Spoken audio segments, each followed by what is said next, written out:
Finally Sinha ने एक dress पहन के आती है जिसमें वो एकदम प्रिंसेस दिख रही होती है। यानलू भी उसे देखता रह जाता है पर वो कहता है कि ये थोड़ा ठीक है। यहाँ युआंग किंग यानलू का वेट कर रही थी ताकि वो उसके साथ डांस कर सके। पर ये क्या, उसे सरप्राइज मिल जाता है। यानलू अपनी गर्लफ्रेंड के साथ आया था। यानलू की माँ और बहन बहुत खुश होते हैं। इसके बाद ये दोनों डांस भी करते हैं पर जिनहन बार बार लड़खड़ा जा रही थी। जिनहन बोलती है कि अगर मैं अच्छे से डांस करूँगी तो क्या मैं रुपए इंस्टॉलमेंट में पे कर सकती हूँ। यह लोग कहता है पहले डांस तो अच्छे से करो।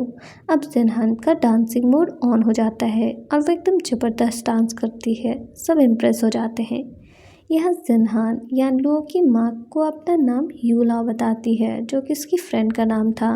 ये सब युआंकिंग भी देख रही थी और जल भुन रही थी। यह यानलुओ की माँ उससे डांटती है कि तुम्हारा रिलेशन पहले से चल रहा था तो तुमने मुझे बताया क्यों नहीं। यह जिनहान उसे डिफेंड करती है कि हम आपको बर्थडे प्रेजेंट देना चाहते थे। तो यानलुओ की माँ खुश हो जाती है और सबको अपने बेटे यानलुओ और जिनहान से इंट्रोड्यूस कराती है। अब सब पार्टी में एंजॉय करते हैं। जिनहन यानलू अलग होते हैं। मोजी यानलू की कज़िन की नज़र इन्हीं दोनों पर थी।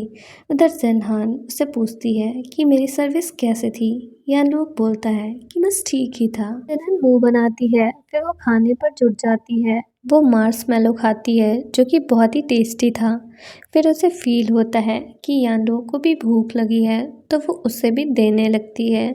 पर यानलू बोलता है कि ये बच्चों के लिए है।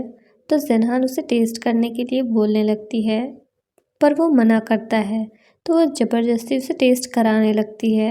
इस पर यानलू उसे पुश कर देता है। बेचारी जिनहान गिरने वाली होती है पर फिर यानलू ही उसे बचा लेता है। उसे बचाते बचाते एक एक्सीडेंट हो जाता है। ये देखकर मोजी और कज़न खुश हो जाते हैं पर युआंकिंग अपना सारा गुस्सा क्लास पर निकालती है। दोनों बहुत ही एम्बैरस हो जाते हैं। यानलू एम्बैरसमेंट से बचने के लिए बोलता है कि मार्शमैलो काफ़ी मीठी है। जिनहन फिर से उसे एक देती है पर यानलू मना कर देता है।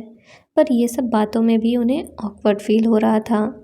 अब युआंकिंग से रहा नहीं जाता है तो वो जिनहन से कहती है कि तुम्हें ऐसी जगह की आदत नहीं होगी और उसे शैम्पेन देती है और कहती है कि मुझे ऐसा क्यों लग रहा है कि जैसे मैंने कहीं तुम्हें देखा है।